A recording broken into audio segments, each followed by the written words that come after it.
News একটা শুনলেই বিশ্বাস করা যাবে, এটাকে ভেরিফাই করতে হবে। You have to verify and cross check the authenticity of the news. নিউজটা সঠিক কিনা আপনাকে ক্রস চেক করতে হবে, শুনলেই বিশ্বাস করা যাবে না। আল্লাহ তাআলা বললেন, ইয়া আইয়ুহাল্লাযীনা আমানু, ওহে বিশ্বাসীরা, ইন জাআকুম ফাসিকুম বিনাবাইন ফাতাবায়ানু, কোন পাপাচারী যদি কোনো নিউজ নিয়ে আসে, বিশ্বাস করার আগে নিউজটা যাচাই করে নিও। আন তুসিবু কওমান বিজাহালাতিন ফাতুসবিহু আলা মা ফাআলতুম নাদিমিন। যদি তোমরা বিশ্বাস করে ফেলো, তাহলে কোনো কওমের উপর হয়তো এমন ডিসিশন নিয়ে নিতে পারো যে ডিসিশনের কারণে পরে তোমাদেরকে পস্তাতে হবে। এটা বর্তমান সময়ের সাথে অনেক বেশি প্রাসঙ্গিক। এত হোক্স নিউজ এখন, এত রুমার্স, এত ফেক নিউজ সোশ্যাল মিডিয়াগুলোতে। ইভেন মেইন স্ট্রিম মিডিয়াও যা প্রচার করে সবই যে আপনি বিশ্বাস করতে পারবেন তাও না, ওইটা একটু ক্রস চেক করে নিতে হবে। এদেরও কিছু প্রোপাগান্ডা থাকে আবার, এরাও নিউজকে এমন ভাবে অনেক সময় করে তাদের সুবিধার্থে। সো আপনার চোখ কান খোলা রেখে অনেকগুলো নিউজ একসাথে মিলিয়ে তারপরে বিশ্বাস করতে হবে। কিন্তু আমাদের সরল মনে অনেক ভাইদের যেটা হয়, ফেসবুকে একটা কিছু দেখে আমরা মনে করি যেটা সঠিক, ফলে কি করি, শেয়ার দিয়ে ফেলি। আবার আপনার বন্ধুরা শেয়ার দেয়, ফলে মুহূর্তে একটা রুমর, একটা গুজব ছড়িয়ে পড়ে সমাজে, কিন্তু আদতে এটার সাথে কোনো মিলই নাই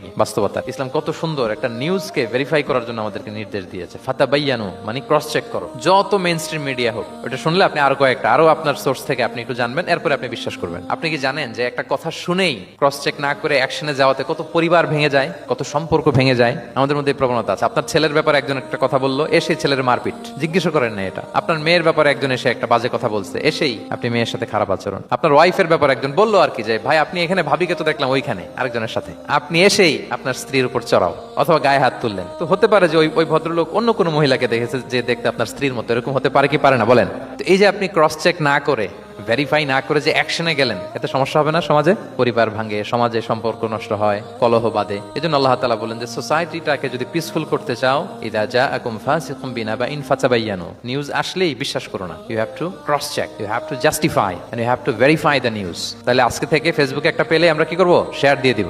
কি শেয়ার দিবেন না? কি করব? যাচাই বাছাই করব, ক্রস চেক করব। তো আমরা প্রত্যেকেই দায়িত্বশীল হলে এই গুজবগুলো স্প্রেড করা থেকে আমরা বিরত থাকতে পারি। নিউজ শুনলেই আমরা এখন বিশ্বাস করব না, আগে ক্রস চেক করে নিব। তা না হলে আমরা বিপদে পড়তে পারি, এমন কোনো কাজ করে ফেলতে পারি যেটার কারণে পরে লজ্জিত হব। তো আমরা আগে থেকেই সাবধান হয়ে যাই।